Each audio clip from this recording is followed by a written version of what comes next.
All right, so in this video, we're going to talk about the importance of mentors and how they've kind of helped me in my life, how I've been able to get them, and why I think it's super, super important right now that I make this video and basically tell you guys how this can completely change your life in ways that you would not expect. So mentor, let's define that real quick. I would say a mentor is anyone who can kind of sit outside of your life on a day-to-day basis and provide you objective feedback that is truly interested in your success and helping you realize your goals in life. This can be a friend, this can be someone that you used to work with, it can be someone that you currently work with kind of tangentially, not directly. This can be a friend of yours, this can be someone that you admire that has achieved the thing that you're trying to do and is able to provide advice in order to help you get there. And a mentor can take many forms, and they can help you in various aspects of your life, whether that's career, investing, personal development, someone to just talk to when you need kind of someone to voice things to, or a way to get diverse perspectives. And I've found immense value in having mentors throughout my life, and actually take inspiration from my dad, where growing up, my dad didn't really have a father figure in his life. And so when he was growing up, he would find various mentors, as he called it, which were usually older men in his life that would kind of provide him advice or kind of get him into new experiences or encourage him to try new things. And so growing up, this term has always kind of been a part of my day-to-day life as something that I've kind of thought about and understood.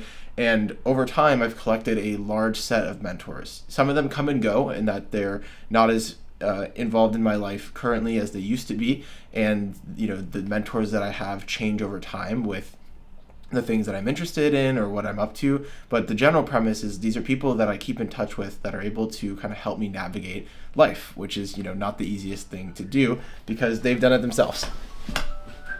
And sorry, because I'm not going to edit this video, my alarm just went off, which is telling me to go to an Amtrak train. So basically how they've helped me in my life is I've had a lot of mentors for a lot of different reasons. I've had mentors that have kind of helped me personally. I've had mentors that have kind of helped me learn about real estate. I've had a lot of mentors at work who have provided me, advice on networking and how to get better in social circles, how to kind of play more of the politics game at work, how to, do really good work, how to, impress your manager, how to, change the way that I work in finance and all this stuff based on their years of experience.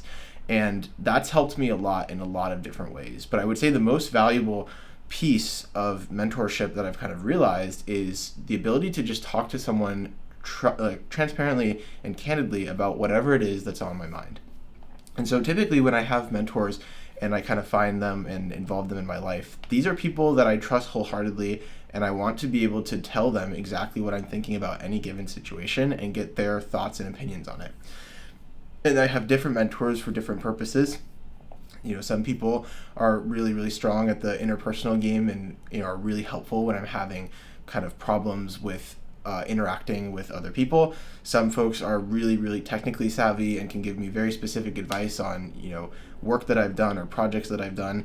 Or some of them are really good at kind of taking a step back from more of a working perspective and looking at things from a holistic perspective in the broader game of life. And so having this kind of cabinet almost of mentors that I've met throughout my life allows me to, at any time, kind of reach out to them, call them, and get their opinions on what's going on in my life. And with feedback, always, you don't have to take every single piece of feedback that you ever receive. And so a lot of it is a sounding board, a way to kind of get diverse perspectives from a variety of people, and then incorporate the bits that I do like and kind of ignore or recognize the bits that I don't like.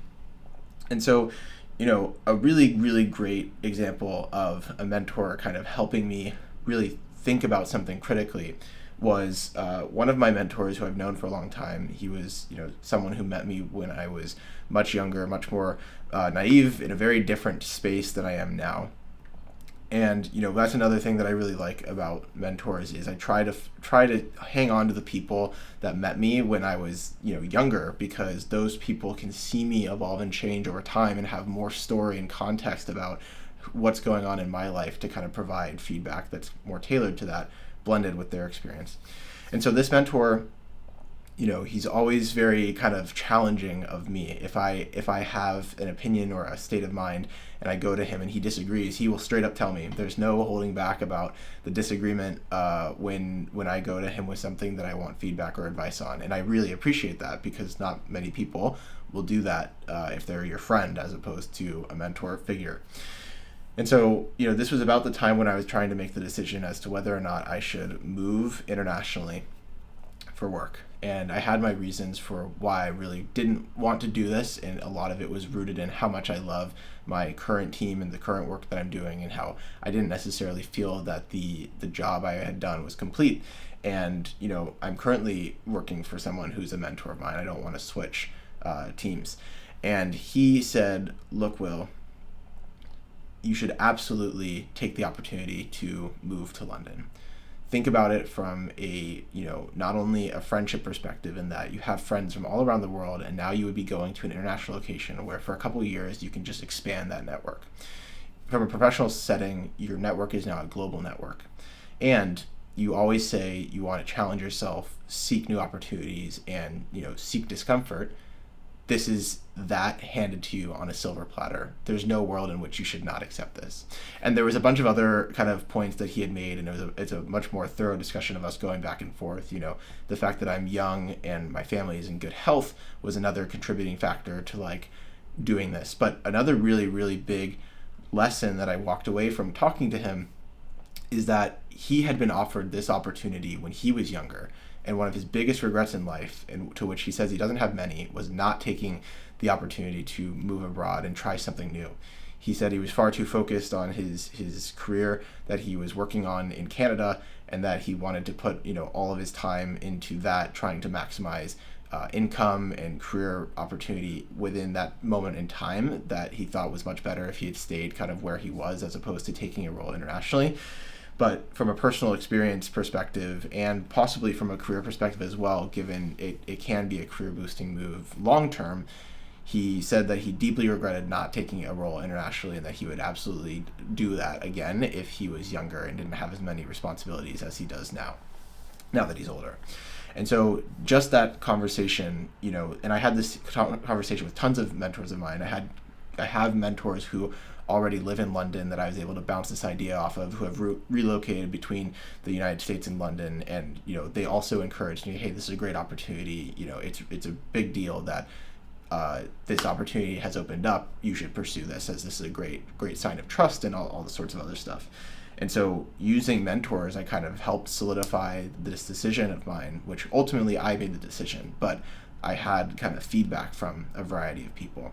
And these people have also helped me in really, really difficult conversations or times where I need help with personal relationships, or things that I'm going through that I'm not particularly happy with. And so a great example of this is I was kind of having some interpersonal issues with some folks that I was working with, and I didn't quite know how to approach it. Some of the strategies that I thought would work didn't end up working. And so I went to this team, this mentor of mine, and kind of sought his guidance on how I could fix this, and what would be some good ideas to kind of change the dynamic of how the working relationship was working, so that we could both kind of walk away from it better. And the advice that was provided to me ended up helping a ton, because it ended up solving that relationship. It ended up allowing me to navigate that situation better and all that. In terms of finding mentors, this isn't some reach out to people on LinkedIn all day and find a mentor. You could totally do that if you wanted to. But I think, you don't have to label people as a mentor either. These are people that you're going to meet along the way in life, or that you can kind of reach out to proactively, as I mentioned. And just by showing interest in their life, learning about their experiences, and having genuine conversations with them is a great way to kind of develop mentors and mentorship. And as you meet people in life, think about the people that you value and trust their opinion, and who you would want to kind of help you navigate your own life. And by doing this, and over time staying in contact with that person, these people almost become mentors indirectly. You could formally ask for it, but you could also informally ask it, and just have people in your circle of people that when you need advice, you go to those people, and that trust gets built up over time. And so that's kind of the strategy I've taken with it. There's very few instances where I've directly asked someone to be my mentor. It was, I was introduced to them by someone else and I really valued their opinions, or I had a really great time talking to them the first time I met them, and valued their experience and their perspectives on the things I was going through, and then just stayed in contact with them over time. And so set up reoccurring, a meeting with this person. If it's not like a work thing, do it outside of that, and kind of make a commitment to call them quarterly or check in, or just build that trust up so that you can go to them when you need something. So I hope that helps you guys. If you need a mentor, I'm here to help. Email me at will@jenkinswill.com, and I'll see you all in the next video. See you guys.